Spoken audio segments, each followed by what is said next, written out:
I'll just go right to the screen. I won't do ads. Perfect. There we go. Yep. All right.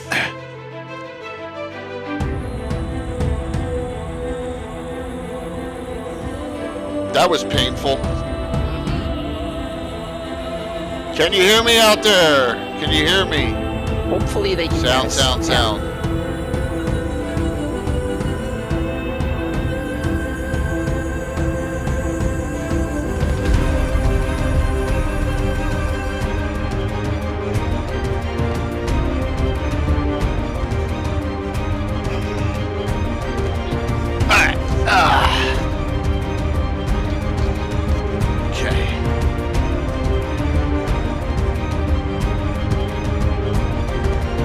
That was painful. This version is like 9 months old, but that's what they had on the site, so. Okay, good. Yeah.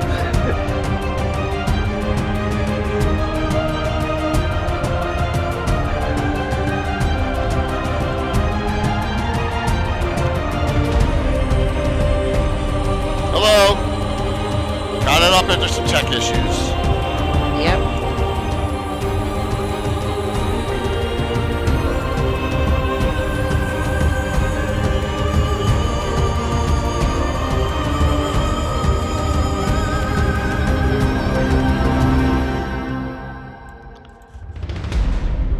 All right. Coming live. Deep breath. Yes. Finally, after half an hour. Yeah, after messing here. around and uninstalling XSplit and going back to an older version. Good evening. I'm J.K. Lord Gazumba. With me is Anna Meyer. Hello. As unfortunately, Alyssa Faden's not feeling well, so she just got back from England, so I can understand she's tired. So she's tired and lots of stuff going on, and it's okay here. But tonight we're gonna do symbols tonight. So hey, Gary. So thanks a lot, all of you, for hopping in. I know we're 15 minutes late, but we didn't want to cancel tonight. Plus, I had to get this all resolved because we got Rob Coots on tomorrow morning. For tomorrow morning, we need to Yeah, I got to make sure that we're good to go. So Anna, why don't you say a couple things about your thoughts on symbols tonight, which I think is going to be really fun. Yeah, this is one of these. In the beginning, we had a couple of basic shows, and then in the fantasy mapping show, we talked about dungeon maps and setting maps and stuff like that are kind of. And then we've had a lot of interviews. We've been all over the place for the more than a year. But so now I've felt it was time to go back to some of the basics again, and it was also a way to me to kick my own butt to try and get look into my overhauling my symbols, because I was in the middle of it. So I thought that, okay, we need to talk about symbols, because it's one of these intricate basic features of almost any map that needs symbol. It's almost the definition of what is a map, is that it has symbols on it. Yes. So that's why I thought that we could have a deep dive into fantasy map symbols. And look at them and a little bit of the theory behind it. What are the difference between? Are there any difference between real world cartography and fantasy cartography when it comes to symbols and stuff like that? So that was the basic idea of today's show. And it's a great idea because you have a lot of symbols. Here comes the big test. I'm gonna switch screens here, make sure we don't crash. You have a lot of symbols just in this, just in my area here. And some of them I know you may be updating or changing, but like symbols are really huge for any map. So where should we start in this discussion? Let's talk a little bit about what the basic idea why you use symbols on a map. And the reason you have symbols is basically in order to condense information to make it easy to read. Something that is not big enough to be read, something that the person look that is geographically distributed, but you can't really see it and you don't want to clog up the rest of it. So then you condense that information down to an essence, so to speak, a symbol of some sort. And they can be elaborate, they can be very, very simple, they can just be, they can have almost any shape whatsoever. And then they usually come with a style and something, and they should be understood by the audience that you direct the map to be read by, so to speak. Those are some of the basic ones, and they also differ a lot depending on what type of map it is, what scale it is, and stuff. So those are some of the basic stuff, and almost every map. And there are even some maps that are basically only symbols, nothing else. They're symbols and nothing else. And I think I found some examples of maps. And it's also can also be a question of what is a symbol and what is just part of the map in regular, so to speak. Right. And okay. So that's some of the my basic thoughts on symbols in it. So yeah. I mean, even when back in the day of like we used to do little projects in school, right? And I loved, making up all the different symbols, like for wheat and cabbage and all the stuff that you could put on a map, and that kind of really makes it fun. But there's a oh sorry go ahead, Anna, please run there is a Dunyan symbols in the Dropbox folder. There is a Dunyan symbols. Take that one up, because I think when you go back to D&D, I think this is where it started. And if we go back to that, it's Dunyan symbols.png. Yeah, I got them all. This is the old of us that are now in the old generation that has been around since the old school and the first D&D modules and stuff.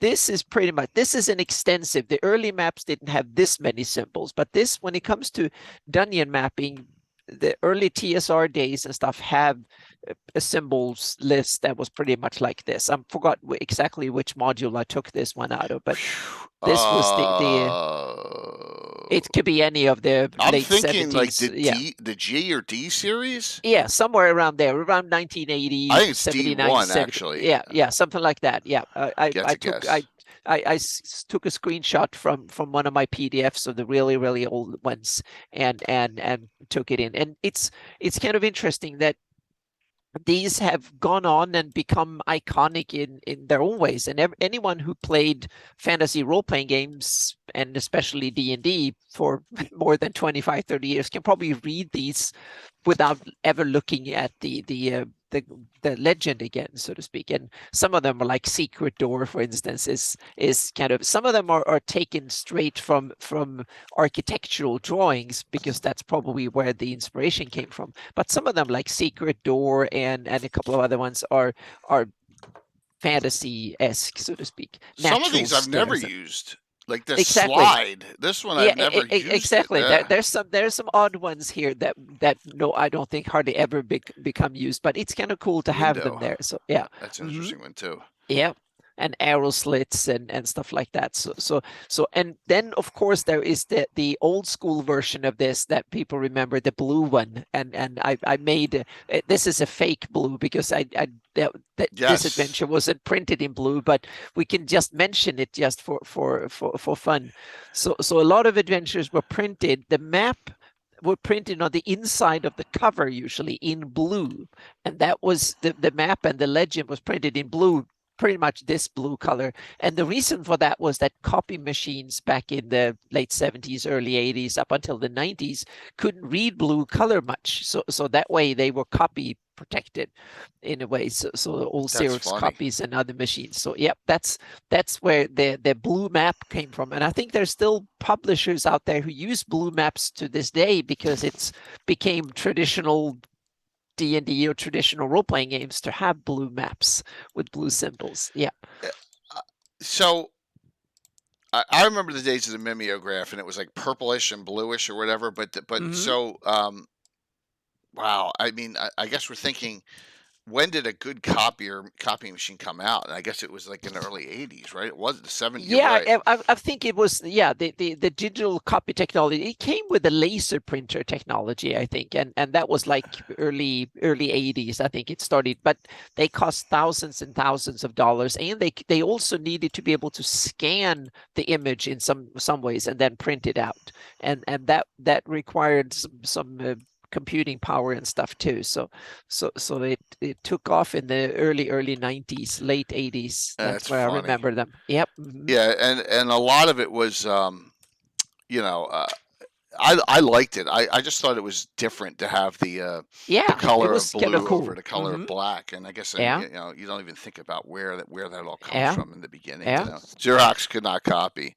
Well, that solves it definitely. So I know we got a lot of content here, which is great. Oh really I was thinking then, and let's I'm talking about a little bit about the symbols of my current Greyhawk map. And first of all, I took the inspiration from the Darlene map. Those symbols were the basis of my symbol because I wanted to tie into the existing Greyhawk map. And so I kind of used the map that they are explained in the glossography. And now I almost forgot what they look like. So I took I looked at the glossography. There's only 5 versions of icons on this. And I realized now that they were probably graphics that they could get somewhere. So I don't think that they were not hand-drawn by Darlene or anything like that. I think they were basically little symbols they could actually put on the map. And that's probably why they wiggled around. And they're also only black on top of the colors, which means that they're really hard to read and find. Right, yeah. So there's more. I see like this capital and then the town. There's 5 on here? Exactly. There's it's capital, city, and non-walled and walled and town. Those are the only ones that are there. Oh my gosh. Yeah, but I used the basic inspiration from them and on my map. And one of the first things I noticed was that in order to make the icons stand out, they needed a color. So I took signal yellow because I thought it tied into at first I tried with orange from the Greyhawk logo, but I felt that signal yellow was probably the one that stood out the best. So that's why I picked yellow for my icons, and I based them on the Greyhawk map. So that was the basis of the for the current generation. That's of really icons. Cool. So and plus the script and then the colors, right? So a whole mix. So that was the how it got started, so to speak. And then I worked, and then it was an involvement over about 5 years to figure out which categories of icons that was supposed to be. And then when 3rd edition D&D came out, they started to have legends that you started to have the different categories of settlements from hamlets, Thorpsdorf, the smallest, all the way up to Metropolis.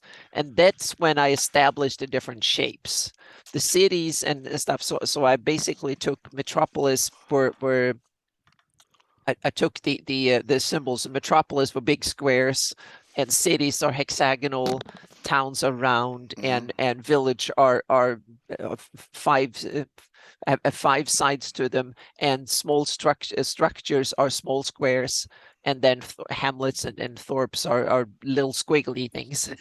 That's been the main icons that I've used for over 20 years. And they've been slowly. When you come in this area, there's a ton of them. Ton of different ones here in the Verbal-Bunk area. Yep.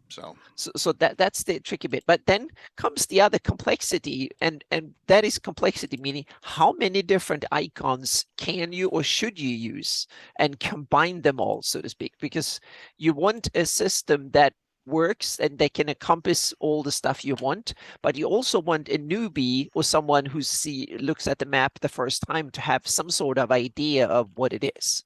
And that is the tricky combination. I'm kind of so detail oriented, so I usually go for the too much information in there, but I want people to be slightly overwhelmed, but not so much that they turn away and say, I can never understand it. Right. But yeah, so 10 hours of looking at the map and the legend back and forth, and you can kind of bring it up. And then, because there is more to it than the basic shape, you have, are the city fortified, you have the significance, you have, is it ruined or status of it, etc.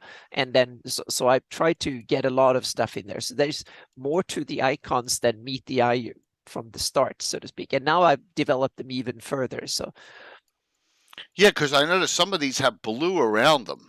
Yes, and that means that it's a free one, so to speak. It's a city that is not sovereign to anyone above it, so to speak. That's Okay. yeah. So you can open the I have the symbols 2021. So there you have it. You can see the list. Or go for the significance. There is a little image called significance. You can open that. Oh, okay. Significance. It's called significance down there. Give me one Yep. sec, as I went to a Darlene search. Yep. So okay, back to significance. Cool. Yep. This is the one, and all of symbols, all the settlement symbols can have the significance class, so to speak. So you have normal, it's just a town or a city or nothing special, and then you have the capital, meaning it's a capital of a country. Free, meaning it's its own little mini country. It doesn't swear allegiance to anyone else. Province, meaning it's runs a significant part of next under the capital or under the king or the ruler, and then local, meaning it runs its walls. It can be a little barony, a free lord, or some little lord that has one area inside a province, so to speak. So there is like 3 levels, and then you have the free and the normal, so to speak. So that's the significance, and all the cities and towns and metropolises and stuff can have this color around them, so to speak. That's the yeah, I can monetize this with NFTs. I'm probably a year and a half too late, or 2. If I'd done it a couple of years ago, I can. We don't want to go anywhere near NFTs, man. Hey, Dark Elf. So, I didn't realize that. I did not know that about the blue. At all. Now you need to decide, is Altamira a free city, not swearing allegiance to anybody else? Then we need to make it its own little territory and give it a blue. Yeah. Or is it part of the county of Ulick? No, it's free city, so it needs blue. So then when was that incorporated last? When did you incorporate that into the? Oh, I've had it all the time. I asked you from the beginning, and you said just go with the large town symbol, and we can stay with that. So we can upgrade it and make it a full city and make it blue, give it a blue significance, and then comes in the borders. We could maybe talk about borders later, but I'm going to skip that out because that's almost a discussion in itself. And I don't want to overcomplicate it, but so the significance, and there's a bunch of, and then comes. Bring that one back up for a second. I want to. Oh, please. So, province, local, free, capital. So are there any orange or yellows on this map like that? Go to Furuundi, for instance. There you find, or Nyrond, or they have it, so to speak. And then you can go and look at, there you have Freeborough is blue, for instance, and then you can have, there should be one Shendal is red because it's capital. Shendal is red, capital, and then there should be some orange ones here and there for various provinces. There should be that might be a little. Yep, look at that. Yeah, I never noticed that. Wow. Yep. See, that's cool. Yep. And the yellow ones, the local ones, haven't been used that much on the public map because there's not that much. On my map, I have sub-province like barony seats and stuff like that. So a lot of, but there might be some countries where the king just rotates around. So Willip the capital might be Willip is orange. So it's a province seat of the province. So it depends. So there might be some countries or realms that doesn't have the Lebanon should be orange if it's not. It is. It's orange. So my question out to the audience is, how many of you knew that? I didn't know it. Yep. It's kind of it's been there for and I mean some of them were I thought they were just being highlighted.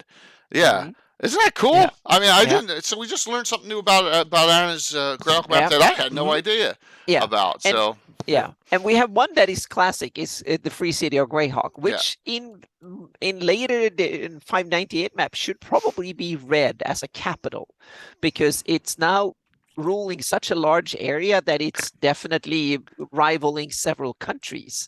So in that sense, it should be the capital, but its significance is as a free city kind of thing, and it's also run by a mayor and or city council of city president, so to speak. So mayor. So in that sense, I'm going to keep it blue. Yeah. So you're getting this, Prof, because you said you can't barely remember what you lectured that day. That's why I have the tuna fish sandwich emote. You fits right into you. Yeah, Matt, none of us knew it. I mean, this is really cool that we're learning something new about the map. And that's because my players, when they get here, they don't even remember what they had for lunch that day. That's mush their brains are. Yeah. So, yeah. That is awesome. News to me. Mm-hmm.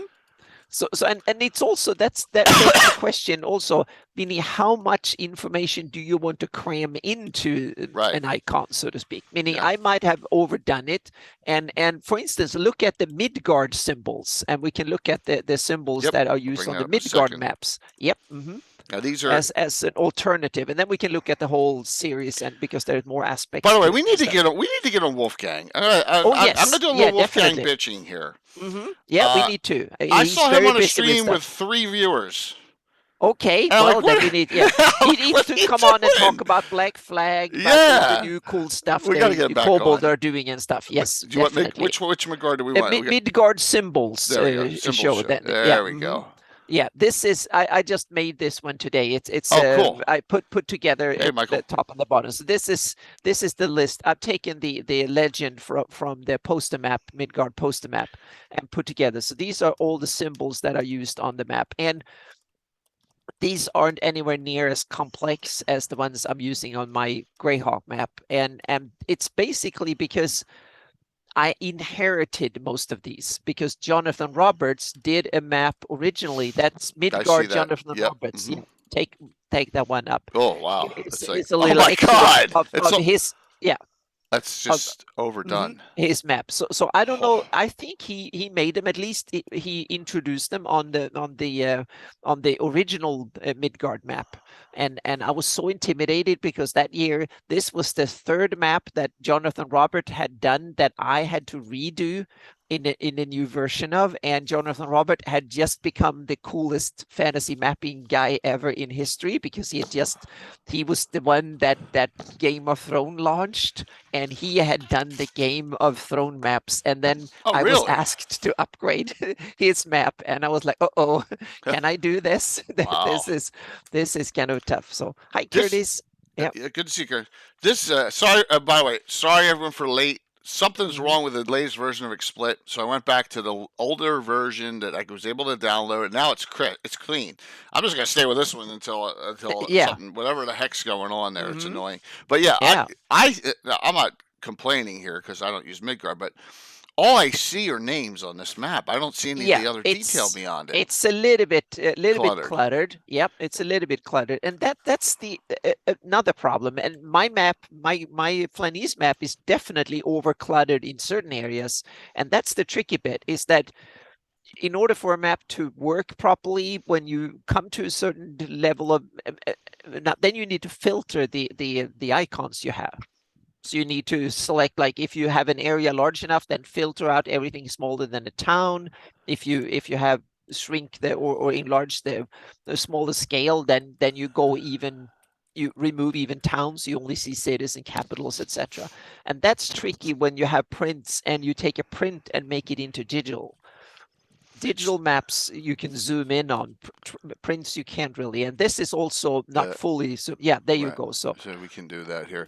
So is that I mean, he's got the that's a capital. So it's So the symbol set I inherited on the Midgard maps. Then we added a few too, and there's some funny ones. So go back to the Midgard map symbols. We can look at them a little bit. So most of the cities up down to castle, they were already introduced. They were on the Jonathan Roberts maps. So we just went with them. We didn't change any of them. But they're a little bit inconsistent. Town and small town, for instance, I would probably done it the other way around, because the big ones are I would keep the consistency in the colors. The castle symbol I kind of like. It's significant and it's cool. The ruin symbol is my symbol. I think I put it in there, and we just went with I went with the map, the symbol that I used on my Flanese maps. And those 3 dots are actually something that is, I've seen them in several European countries.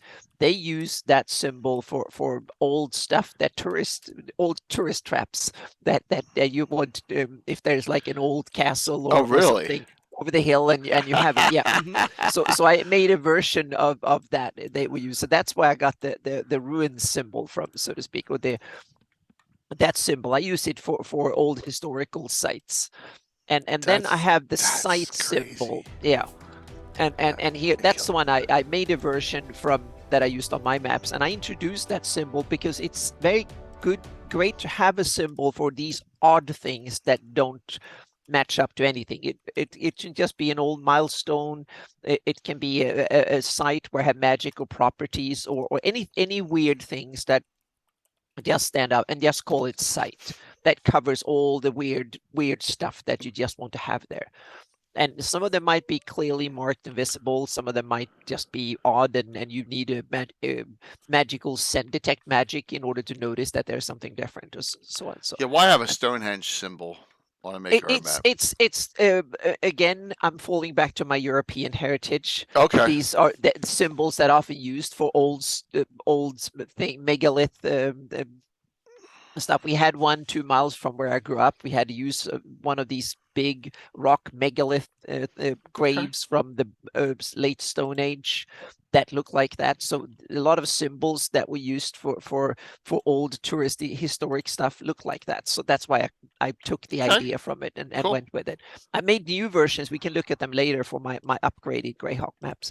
But then we have monoliths. That was a thing in the Southlands, I think. So the monolith icon. Okay. So we introduced a monolith icon. So, and the oasis symbol, I just took it straight from my Greyhawk maps for when we did the Southlands. So it's just that one does look familiar compared to yeah, it's the same little palm tree.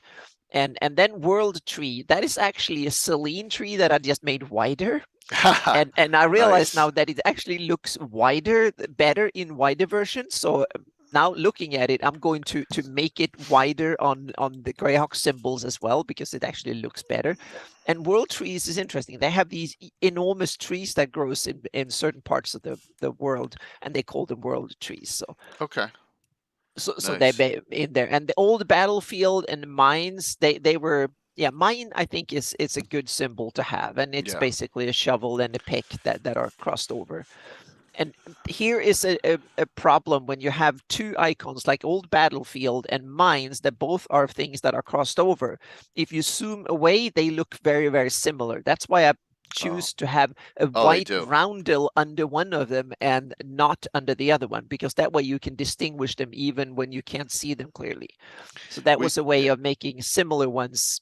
We definitely don't have any Titans running around. Exactly. That's a Midgard thing. They Except have a Talos, right? Right there, Gitano? There might be some, yeah. So. Hi, Justinius. Yep. Yeah. Good to see you, Justinius. Yeah.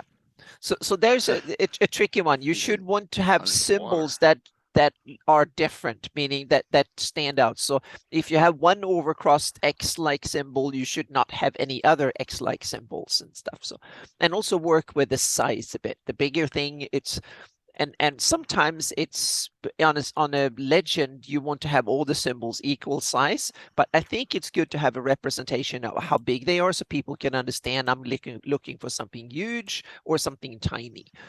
So let me ask this question. I see Mountain Peak. Is it like modern maps where it has the peak and it has the elevation on the high peak? Yes. Yeah. Okay. I think yes, we do. The Midgard don't have the elevation, just the name of the peak, just like we have in Greyhawk. And I introduced the name, and took not the elevation. The name. Exactly, not the elevation. But the funny thing is that someone wanted to know the elevation of the highest peak in Southlands. I went into World Machine, calculated them, and gave them, and made a little mountain map with the elevation of the peaks with the names. So so it's possible. So very, very neat. Excellent.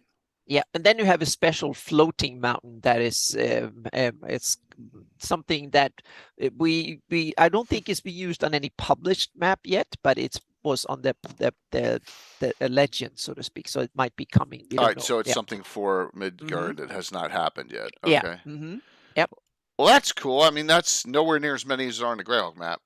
Exactly, it's simplified, but it was something that I think you have to evolve icons and symbology for maps slowly, so the users of the maps can evolve with it and understand it, and you need to keep the tradition, so to speak. So we added a few, refined a couple of them, and that was how we ended up with this, so to speak. But now when I see the world tree, I'm definitely going to widen the because that oak looks much better than the whatever I came up with. Okay.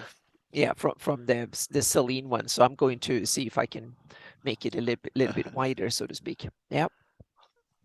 So, yeah, how many symbols do you think are on the Greyhawk map? I think it's about 4,000. 4,000 symbols. Okay. How many different symbols? Different symbols is probably, let's see, 1, 2, 3, 4, 5, probably about 25. 40. So 25. Okay. Symbols 2021. Go on that one. We have the base of sure. the yeah. Nice. And we can go over the new symbol. Yeah, exactly. Yeah. -03. Yeah, that way. Go from the top, so to speak. At the top, you have all. It depends on what you mean by how many, because there's some variants of them. So if you count them, there's probably maybe 100 or so. You count all the variants, meaning significant, ruined, etc. But at the top we have, these are the new version of them that and this is the first draft. So there might be changes to this. I'm already figured out a couple of little changes. So yeah. All right. So let's see. If you what I don't recognize, where's a site major? I know site minor. I have battle sites on the map. That do you plan on changing them? Site major was before it was a round thing that looked like Stonehenge. Seen from 3/4 views, isometric, and I simplified it a bit so to make it more stylistic, so to speak, and a little bit smaller. And then there's so that one is changed, and I also changed the Hamlet and the Thorpe Dwarf symbol. I changed them because they were squiggly little ones. I wanted them to have a base. So we can go and take a look at them here. So the ones I don't see here now is, like, for example, look at Ranger. There's a Thorpe Dwarf Ranger hold is like that, and Jewelite. Yeah, they are difficult. I just added them in, and then without thinking too much, so to speak. And then if you go down, I don't see that. There you have that's the old major site. Okay. Yeah, that's a major site. Okay. Yep. Okay. So I changed that symbol to be easier to read, because from a distance it just looks like a black little rumble and like a Okay, so that's going to change then to Anna always updating, right? Always updating, which is cool. Every 10 years or so. Yep. So that is the change. But I kept my dragon. I don't know. I think that dragon came with Corel Draw back in the day. So when you bought the program, there was a whole CD full of little vector symbols, and I think this dragon was one of them. So that was on there. So it didn't look exactly like this, but I kept it because I kind of liked it. The Dungeon symbol has gotten overhauled because it just looked weird before. So now it's a little mountain with a hole in it. So I'm not 100% sure that I really like that, but I want something that looks like a dungeon entrance, so to speak. So we'll see. Can I say the one that I think should change, and that's camp? Sure, please. I think camp. Yeah. Yeah, I think camp, and I don't know about fort, but I know I just think camp. The shield reminds me of like a defender spot or a watch post. That's basically what it is. The reason I chose it to begin with was that camps came up a lot when I mapped for the Greyhawk Wars and stuff, and it was like campsites that armies use and stuff. So it's not so much. I actually had another campsite symbol that I used for my own party adventures. That was a tiny little tent. So it was a tiny little tent symbol that I used, and then I might introduce that one, but I realized it's not something that you want that on your campaign map, not on world maps. And camp and fort are kind of, they're tricky, so in that sense, but they're basically like fortifications, but temporary. You build them out of timber and shovel together something, and it's temporary. So they are. I agree. They are iffy symbols, and I'm not sure they will actually. So in the New World, going up the Delaware River in the 1600s, they were called blockhouses. Yeah. You know, they had the blockhouse, and those were like little small forts or encampments Yep. that were not meant to be permanent structures by Exactly. any You means. just put them up for a season or something like that. So yeah, for like a year or a few months. I just kicked it. I just kicked something out, but it was it's okay. It's one of those, you know, it's one of those. I was away for a lot. It was the laptop, so it wasn't anything. Okay. It was just the battery pack kicked out. Yeah. So, but but if that's you cool. look at the top two rows when we have the cities and I've cleaned up. They're on the map. They're roughly in this. I haven't changed the shape except for the two smallest, the Hamlet and the Dorth, gotten cleaned up, so to speak. So they have a more distinct. And I tried to have different shapes. So the metropolis are big squares. And again, that symbol for center of the metropolis, that's a symbol for old touristy towns from the European Union, I think standardized. I've seen it in many European countries. It's the one for like tourist trap signs. So, but I kind of liked it. It was a symbol that I needed to have something super simple because these are kind of small. And then you have city symbols are hexagonal, and then you have the fortified and the unfortified. That's something I wasn't sure if I wanted it, but since it's originally in Greyhawk, I think it's cool because most cities and stuff are probably fortified, but a few of them are not. Oh, yeah. Hi, Josh. Yep. Yes, and Josh. I cleaned up how the that was before they were kind of I just used the line trait in Corel Draw, and I did the original ones, so they don't look pretty at all. So that's why I've done these in Illustrator properly and created them. So now they they look crisp and stuff. And I'm definitely want to do t-shirts conventions with some of these symbols on just for the heck of it. Yeah, because they're kind of cool. And then you have the small and the large variant, and that came with D&D 3rd edition, and then Pathfinder had a lot of rules for settlement sizes and campaign rules and stuff, and that's where all the different sizes came, so to speak. Here comes the question from me. Yeah. Population amounts for each, roughly. Yep. What do we got? That is Dorf. Yeah. We have we have the smallest Dorf is about 20 or so. So it's like a family of people. And then the Thorp or Hamlet. I want to Thorp, Dorf, and Hamlet. I probably screwed up the naming and stuff. So the Thorp Dorf is, I think, the smallest. And I on the previous legend, I called the Hamlet a Thorp, but it's like a small village, a hamlet, 20 or like 20 to 60 or something like that. A couple of houses with a few families in them. That's the hamlet. And then you have the large structures and the small structures, meaning castles, keeps, and stuff like that. Usually like one big building or a freestanding big monastery or like a huge inn or temple out nowhere or something. Right, because they're unfortified, so a keep would be the fortified version. Okay, yeah, exactly. Most of them are fortified, but there might be unfortified versions too, just for the heck of it, so to speak. So I wanted to have the Hamlets and Dorths. They are all unfortified. They're not big and sturdy enough to be fortified, so to speak. So they're usually you can, if you come with an army, you're going to take over them, so to speak. Hamlet's a hamlet, yes. Yeah. Hamlet and that now we're talking up to 20 to 60, and these are Pathfinder 1st edition, D&D 3rd edition numbers, so to speak. That's where I came up with my classification of it. And then comes the village, and now we're talking 60 to about 200 people. So that's when you can start having your smith and your little a little inn or a tavern, and you have some sort of real settlement with different roles and stuff like that in it. You might have someone who sells things and stuff like that. Fortified village. Right? Yeah, there you go. Yeah, yeah. And this village symbol I didn't like. So look at the new symbol, and you can see that it's cleaned up and it looks much better in the village there. So and it's and it has 5 sides, so to speak. So it's I needed and the village was Is that 5? 1, 2, 3, I think it's 5 on that one. 7.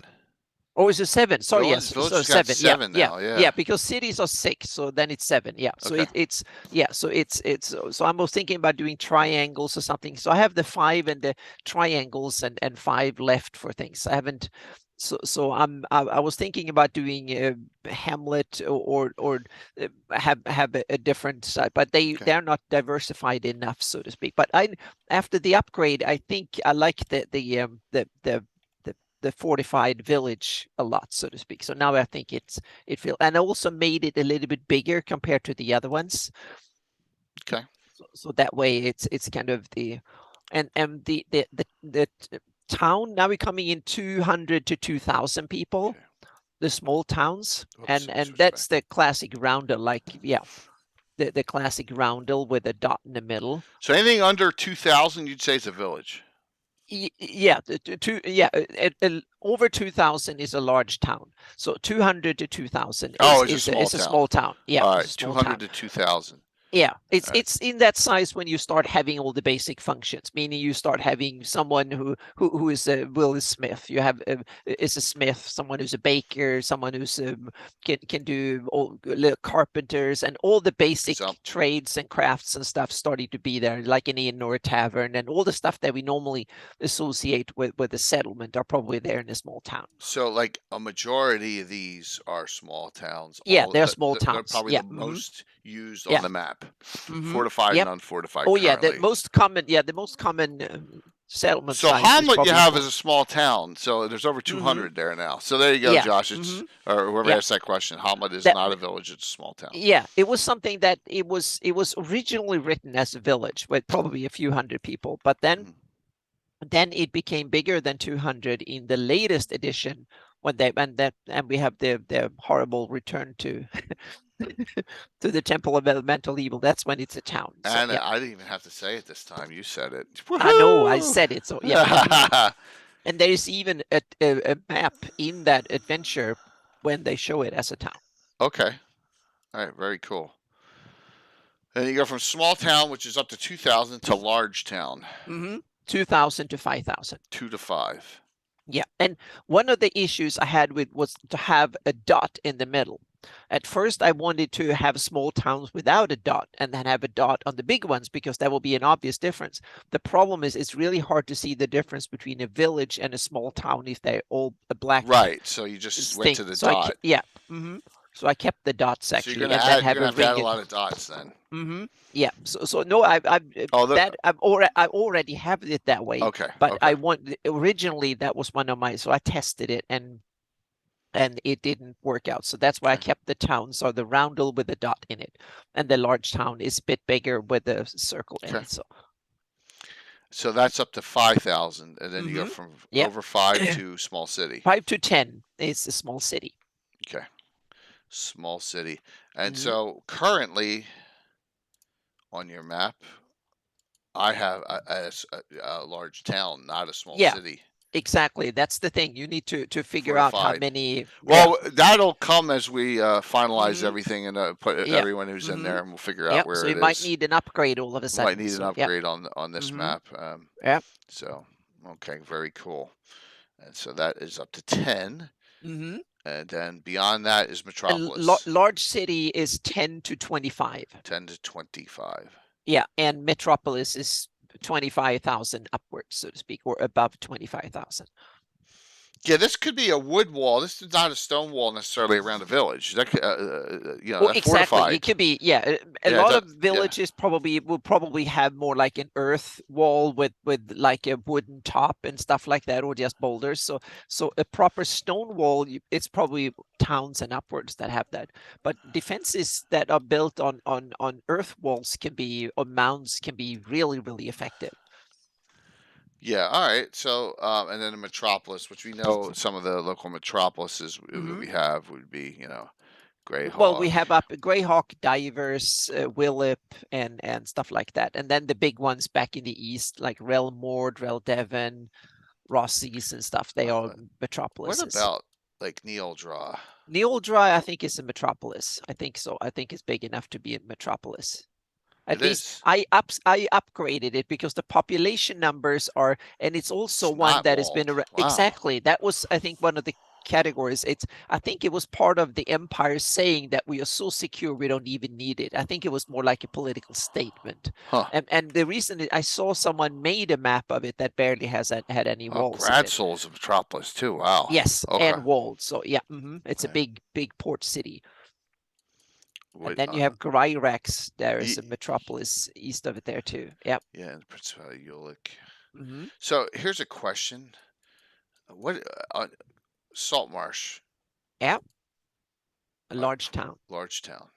And that is probably too much in some sense, because it's when you look at right, but yeah, and that's and that's usually part of commercial products. They often talk up them, so to speak, and oversell them in text when they present it, and then when you see the map and the actual detailed description, they are not that much, so to speak. They might be cool, but they're not as big. So I have a tendency of making them a little bit bigger than they are. So is this symbol still on? Yes, but I've upgraded it. Before I had a special symbol for monster lair or humanoid lair, but now I've done it. If you scroll down a bit, we go to the character of it. It was ethnicity. So now I want to have I have all the standard symbols, but if you have like a dwarven, elven, gnomish, giant, humanoid, and so on, so a way that you can basically take any size settlement and say, okay, it's an orcish settlement, then you put the humanoid symbol if it's run and predominantly influenced and categorized as an orcish. You can even have undead cities like Rinloru might be now seen in some years after the war, might be seen as an undead city. You may need to halfling and humanoid, these are the same. You may need to change them right there. Oh, yes, exactly. I realized that afterwards. I actually updated in Dropbox, but you grabbed it before I had to change it. Yes, I put it in new version. I put a new version in Dropbox, but that was a couple of hours. Drow, look at that. Oh, look at that. Nice. Yeah. So I have Drow and stuff. So yeah. Oh, that's cool. And look at the halfling and the giant. They had one problem, because the giant, I had the huge like tree trunk cudgel, so to speak, and the halfling has a staff sling. So what I did was that I tilted one to the right and the other one to the left. So that way they're very similar, but you can still see a difference from a distance because they actually lean left or right, so to speak. So that's neat. Very cool. That's the other one, so to speak. So yeah, and now all these symbols are yellow. But if you have a metropolis like underground with Drow, then you will go up to the significance or the status and placement where you have the different color schemes just above it. Right. There you go.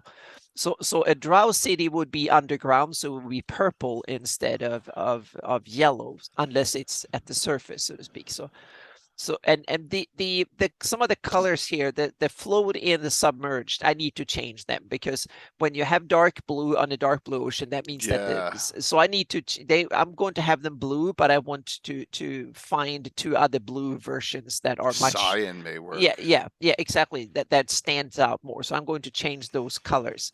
But I like the normal color, the ruined color worked well, and the underground color kind of works because they should be kind of a little bit hidden away or something, and the aerial. I haven't used any aerial ones yet. I used one for my campaign, a cloud thing that some silver dragons hangs out. That's the only time I've used it in my campaign. There is none on the official map. The underground, the submerged, no floating ones. There's some Dungeon Magazine adventures that are in the air. Exactly. Giant layers in the air and stuff. Yeah. So I definitely wanted to have an aerial, and I thought white would work instead of so there. That's the placement. So of course, and Dwarven City Underground would be, and so far I haven't used these properly with the colors, but I'm going to upgrade it. So a lot of the dwarves I just put in yellow, even if they are underground. Yeah, right. So I need to tweak that. Yeah, exactly. So I need, and that comes another. Is it if they're connected to the surface, should they have a normal yellow? I said yes so far. But underground, if it's not connected to the surface. But on the other hand, I realized that if it's underground and not connected to the surface, don't put an icon on the map at all. Right. So it's kind of superfluous or not really useful. So I'm probably going to skip the submerged category there and tweak the the floating and. So this is the tree that you said you're gonna edit this tree too? Exactly. Yeah, I'm going to make it look like the Midgard maps. I'm going to make it. I tweaked it a little bit, but for this first draft, I kept it. Okay. Oh, nice. So it's kind of, yeah. So and I think it's kind of cool just to have it. This is more like a proof of concept, so to speak. And sure. we'll see. And it will be, yeah. So this is an idea, and it's also a way. I want to see how others are thinking. Is this too complex? I like it for my type of style of play. I kind of, it's kind of cool that you can read it out. And one of the tricky parts in this is that you want all the different parts to work together. So you want to be able to both show significance. You want to show if it's a ruined one. You want to show if it's a dwarven, elven, or gnome or human settlement or something on the same all at once, so to speak, without having to switch out. Yeah, without it getting too like complicated. Exactly. Yeah. And that was the tricky bit. So I worked with the shape tells what kind of it is, and then you have the color tells what kind of the if it's ruined or not, etc. And then you have the center dot tells what type of or style of settlement, if it's an orcish, human, dwarven, and then you have a round a color border around it telling you if it's a capital or not. So let's go to our favorite place that Gary likes. Thank you, Gaetano. Yep.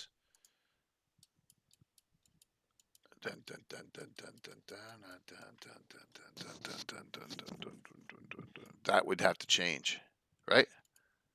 Yeah, it's a capital, a city, and it's fortified. So and it's humanoid. Yeah, exactly. It is humanoid, so it should be a humanoid. Yeah. Right. I'm just using that as an example. So I've never been consistent really, and the problem is that this map have evolved gradually over 20 years, and that's why a lot of this need to. And also my current symbol standard has evolved over 20 years. Right. So some of them stayed, and some of them exactly. They've just been So they've just been, and I've experimented, and my campaign map is in some ways even worse, but because that's where I do a lot of the experimentation, so to speak. So, and there you have the example of the Fang Mountain. There you have the mountain symbol. Oh, there it is on the peak. Yeah, the peak symbol. So, and I'm not really sure how to do that one. So I'm going to add it. I'm going to see if I can make an overhaul, because the font is as important as so you have that in a special font. And as well as the symbol just points out the exact location. It's more that and that's the other thing, meaning I've gone overboard a little bit because I have so many different fonts, and in the 90s when I set them, I kind of I can have all these cool fonts, so I kind of went overboard. The Midgard map, for example, only has 2 fonts in it. And different versions of it. So I will definitely bring it down to 3. I think this one has like 6 or 7, and that is probably too many. So I'm going to bring it down to probably 4 or 5 on the future GIS versions. So M5 Tie-in asks a really good question.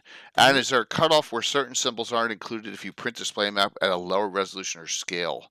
I don't think that is a perfect, that's $1 million question, and it's a perfect question. That's that's probably the main reason I want to switch to GIS, because currently at Illustrator, I have to manually put them on different layers and then turn them off for each export or print. So it only has one scale. And in GIS, you can filter that automatically. So you can say that the symbols need to be a certain size on the paper or whatever you export it out to. So that way you can actually, and if you have an online version, you can have the symbols have the same size when you zoom, meaning you have all the endless possibilities. And with Illustrator, you don't have that. So that's probably the main reason I want to switch to GIS. It's definitely one of the top 3, is that symbol size versus print or resolution and scale. Yeah. Interesting.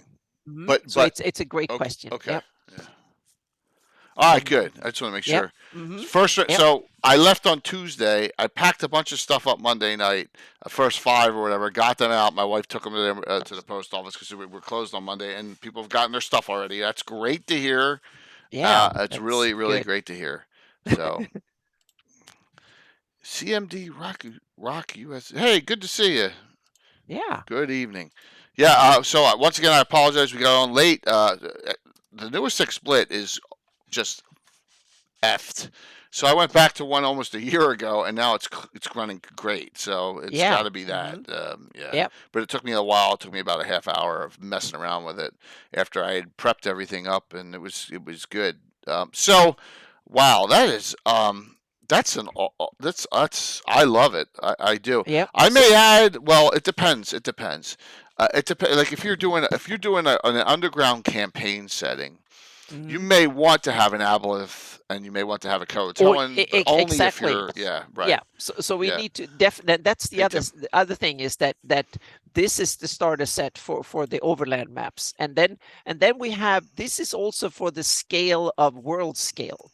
And then all of a sudden, when we move in and have more regional maps and closer maps, then these symbols, you don't want to have a symbol. If you can start seeing the streets and you start seeing the outline of a city, you don't want to have a big blobby square on top of it. So, so there is one, go into, hang on a second here. I put it in there, hopefully. I got a whole bunch of stuff in here in this. Yeah, the regional map symbols. Okay, got it. Regional map symbols. That's and this is a very much a draft. It's more like a concept to show. So if we move in a bit, I have the idea of symbols they need to look very different in order to present something that looks completely different. So here we have a scale that is more like the previous map is like 1 pixel is a mile.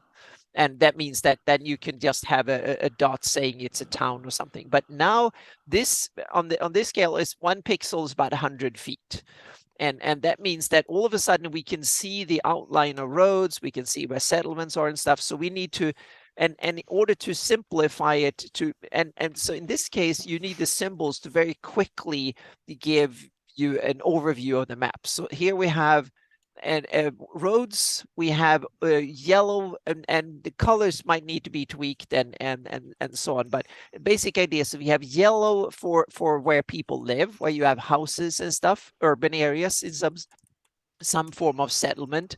And then I put the black in there to indicate that's city wall and with crenellation of it. And you can also see the quickly pick up the road and street networks of the area, so to speak. So one glance, you can get the quick, you know how to get in and out, you know where things live, so to speak, and you get an overview. So in a couple of seconds, you can quickly form a kind of an overview of it, so to speak. So this is my idea. How'd you do that?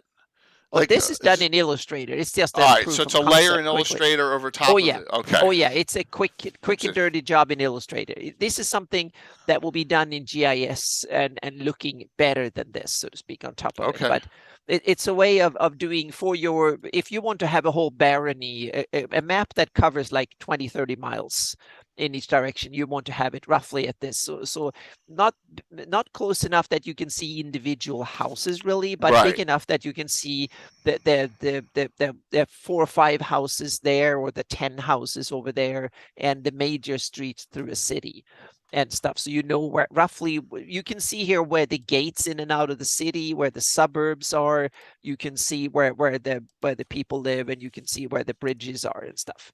And so you get the overview. So when you want to plan an adventure or quickly want to see what will they encounter when they travel through an area, then you can, this type of map is good. And also to get the naming conventions, you get the name of the suburbs, islands, forests, and stuff like that on this type of map, so to speak. So that's I will say that, along with everyone else who's seeing this is new.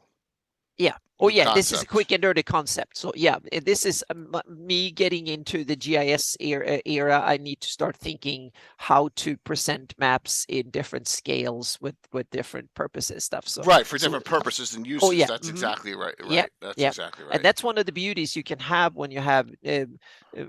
Oh, thank you.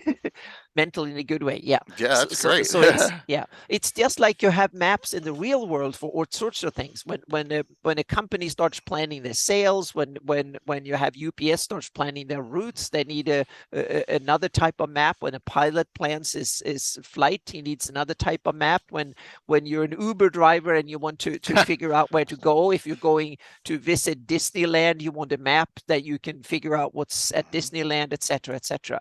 This is the DM's tools in order to plan and execute an adventure, so to speak. That's the if you want to game in Greyhawk, you want to have maps that kind of helps you and visualize things quickly and efficiently. That's the goal with this, so to speak. And do it. So yeah, so that. But let's look at some of the other stuff that is definitely not me and my Greyhawk.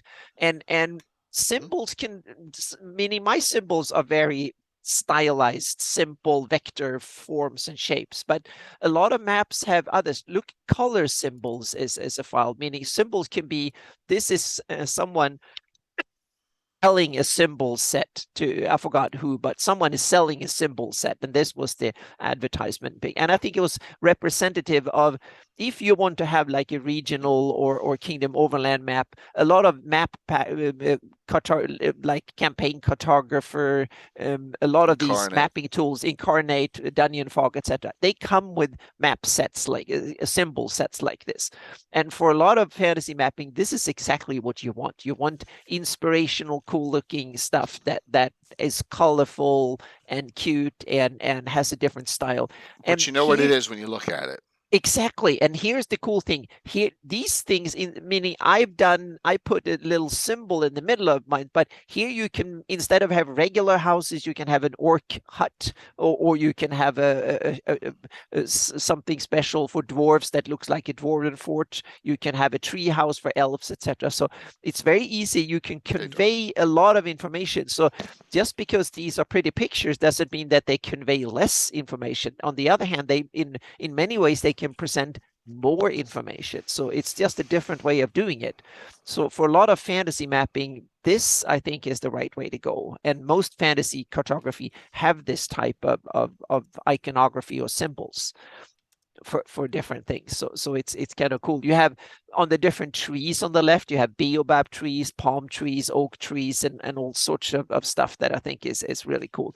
So instead of having a forest, you can put 10 trees, and if you want to tell is like African savanna, like you put a couple of baobab trees and some palm trees or acacias and stuff like that. So you can have different things depending on biome and stuff. So it can be really, you can convey a lot of information with this type of icons too. Nice. Yeah, so this is just to be. I mean, I imagine this person has made multiple sheets beside this sheet. Oh, too, yes, and there's probably thousands of options. Yeah, which are yeah. Cool. And then we have take another one. Variation is one that. Okay. And now we come into another type of stuff when it comes to icons, is that in a lot of fantasy maps, it's not just settlements and stuff that have icons. Basically, the whole map is made up of icons. And then comes the other thing, is that if you turn mountains into icons, basically, you need to have lots of different mountains. One of the most annoying things is that there can be beautiful looking maps, but the problem is that all the mountains look basically the same. And that means that if you want to have icons for hills and mountains and stuff, you need hundreds of different variations, or you need to hand draw them. And both are tedious, so to speak. So a lot of that, I think, is the biggest problem I have with a lot of these fantasy mapping tools, is that the icons don't vary. And when the icons are the major part of the map, then they need to be really high quality. And I think this picture illustrates that it's really cool. You can, if you have a lot of different variants on the same theme, you can make them look gorgeous, so to speak. And an example as that is, we have symbols as the map is another one that I think is a good example of it's done right, so to speak. And here is a map where basically the whole map is just symbols. Right. There is no underlying terrain or anything like that. It's just symbols and text and a little bit of text. And I think it's done right. It's beautiful. It's artistic, and it still gives you kind of a very inspirational thing, and it's also a great way of fooling your players around, and may have the characters go also. If you want to get lost, this is the type of map you want to give your players, and you can just, meaning you can't see any firm distances, just a general direction and a basic idea, meaning there is no rivers, there is no lakes on it, nothing like that on it. So, but it's still a beautiful work of art, and it's definitely a map. And you immediately can see everything. You can see, Yep. it's got the information that you need. Yeah. And it serves its purpose. Yeah, and even the symbols for the settlements are hand painted, because even they are individual. Some of them might be identical, almost that they are very similar, but they are not identical, which is really cool. So there are a lot of individual ones, and there might be just rotated or whatever, but they look. I think it's a really cool example of symbols being the whole map. There is nothing more than symbols. So that's another one, and variation buildings, go on that one too, there, because then we have the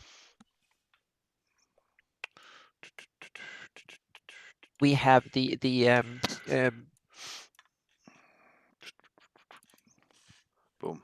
There we go. And here's the same thing, but for buildings, that we have the mountains. So you can basically take a simple design or design and then tweak it around in numerous cool artistic ways to get symbols of cities, buildings, and stuff like that. So this reminds me of these kind of little drawings of historic buildings that you often see on tourist maps and stuff. That can be a huge inspiration for your fantasy maps. And I think these are brilliantly done. They're fantastic little drawings that could fit on it. So and it's fantasymapsymbols.com. So I just, it was on their website, so I borrowed it from them just to show that they're doing a lot of cool stuff when it comes to that. So and then please. And it's fun. Everything is a symbol, but it was originally hand drawn, and that's and that's what's kind of neat about it, which makes each symbol, each one, even you use it repetitively, it's unique though to start.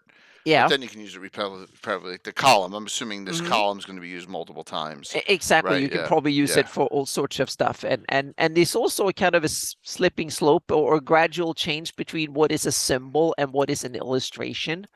And meaning on some things might be a unique illustration, and some of it is clearly a symbol, but there is like a continuum from one to the other, what is, so to speak. And then we have other types of stuff. There is one, we call it Here Be Dragons.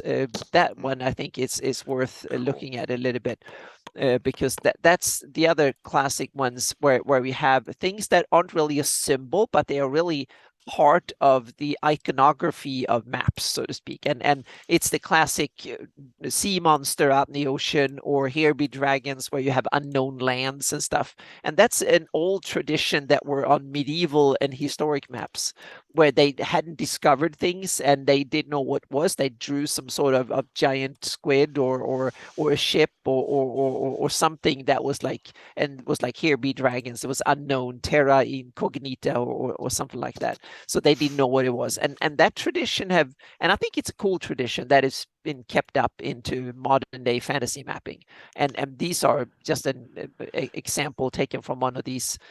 So Anna, it's funny because if you ever saw the cover from the Kansas album, Point of No Return, but it was KNOW, like end of the world. It was like this exact ship, like going over to So that's exactly. You can go to almost any of these clip art places where you buy clip art, and they have tons of this stuff. So this is one. I just Google map symbols, and this was one of the first one that popped up. So it's one of these that it's typical. Yeah. So here's my question: taking these symbols that you're finding, what's the easiest software to use? Well, it depends. I would say that for free, GIMP is. It depends on what you want to do with it, so to speak. If you can probably take it into Word and just combine it with something and put it on top. That might work. But GIMP is if you want to have something free. Or Krita is another one that is. I could put that. What about just Photoshop? I mean, Photoshop is great, but Photoshop costs a lot of money and stuff. So GIMP is the free version of Photoshop that you can do everything. So Photoshop or Krita is another one. I put it in there. That is a really cool tool. That is, you can probably find it at krita.com, I think.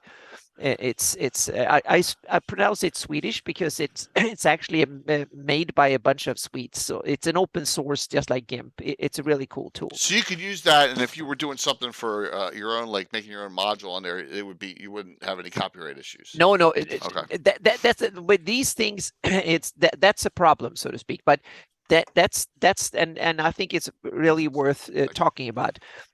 If you do a Google image search, you can find almost anything, regardless of if it's copyrighted or not.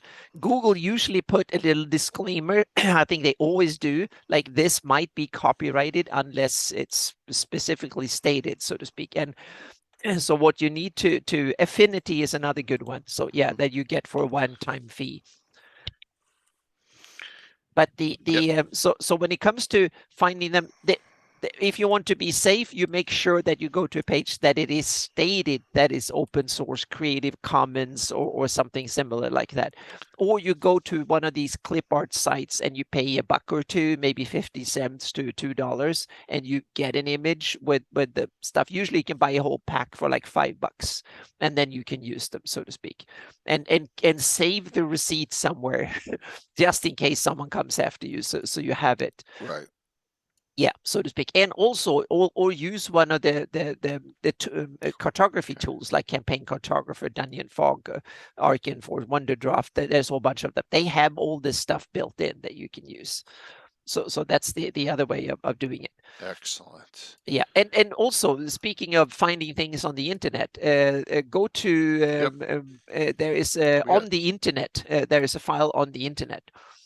That is kind of funny. So here is when I Googled fantasy mapping symbols, go to the zoom in on the top things there. Higher up. Higher up. Higher up. These. There you go. Yeah, they're yours. Yeah.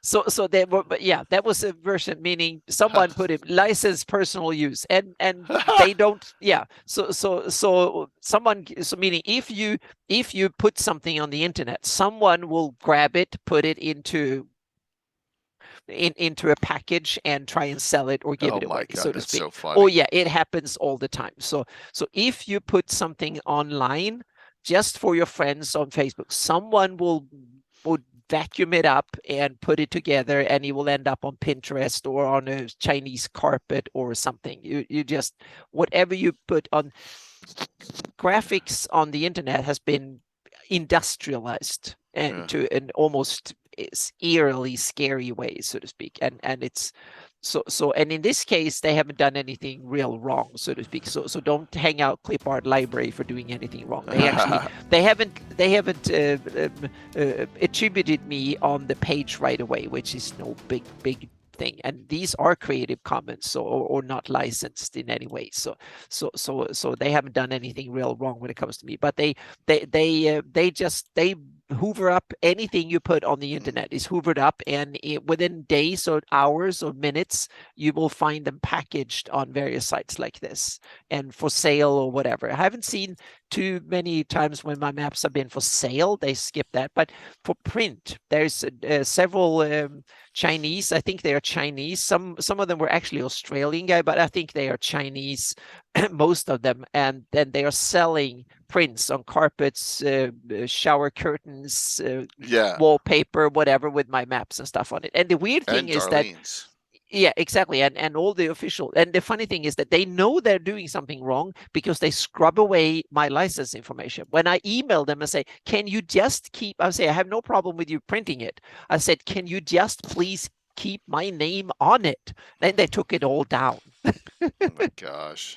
So it's kind of, even when you, it's funny, when you want them to do it, they don't want to do it. They only do it when they can, when they're stealing it, so to speak. Right. If you give them, say, oh, can you please do it, they don't do it, and that to me is the weird thing. They only do it when, as soon as they can give attention to someone else, they don't do it.